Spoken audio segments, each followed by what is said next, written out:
আমাদের এই যুবযাত্রাকে এত সুন্দরভাবে অভ্যর্থনা দেওয়ার জন্য আমরা ভারতীয় জনতা যুব মোর্চা ত্রিপুরা প্রদেশ কমিটি একটি ঐতিহাসিক কার্যক্রম হাতে নিয়েছি। কার্যক্রমের নাম দেওয়া হয়েছে নমো যুবযাত্রা। এই যুবযাত্রা আমরা সাবরুম থেকে শুরু করেছি, আমরা ধর্মনগর পর্যন্ত এই যাত্রা করব। এই যুবযাত্রার একটাই উদ্দেশ্য, এই রাজ্যের সমস্ত স্তরের যুব সমাজকে এক সুতায় বেঁধে এই রাজ্যকে সর্বশ্রেষ্ঠ রাজ্যে পরিণত করা।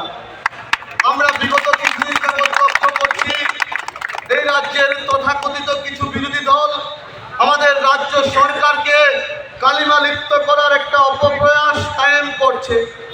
আমরা ভারতীয় জনতা যুব মোর্চার কার্যকর্তারা আজকের এই সভাস্থল থেকে আপনাদের উদ্দেশ্যে বলতে চাই, আপনারা গঠনমূলক বিরোধিতা করুন।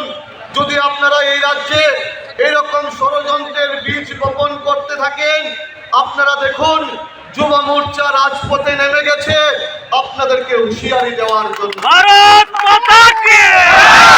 আমরা ভারতীয় জনতা পার্টি করি, আমরা অন্যায়ের প্রতিবাদ করতে জানি। যদি প্রতিবাদে কাজ না হয় আমরা প্রতিরোধ করতে জানি, যদি প্রতিরোধ কাজ না হয় বন্ধু আমরা কিন্তু প্রতিশোধ দিতে রাজি আছি।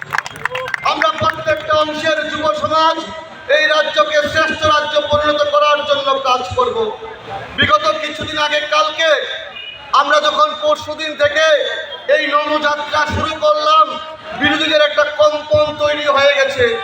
ওনারা বলছেন, বিরোধী দলের এক নেতা বলছেন আমরা নাকি নেশা কারবারীদের নিয়ে এই মিছিল করছি। লজ্জা থাকা দরকার আপনাদের।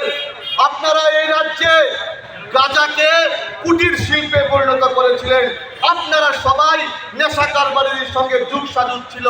আমরা ভারতীয় জনতা পার্টি যুব মোর্চা, আমরা অন্যান্য রাজনৈতিক দল থেকে আলাদা। আমরা মানুষের স্বার্থে কাজ করতে এসেছি। অন্যান্য দলের যুব সংগঠন শুধু রাজনীতির জন্য রাজনীতি করে, আর আমরা সাধারণ মানুষের পাশে দাঁড়াই। আমি শুধু একটা ছোট্ট উদাহরণ দিতে চাই। গত কিছুদিন আগে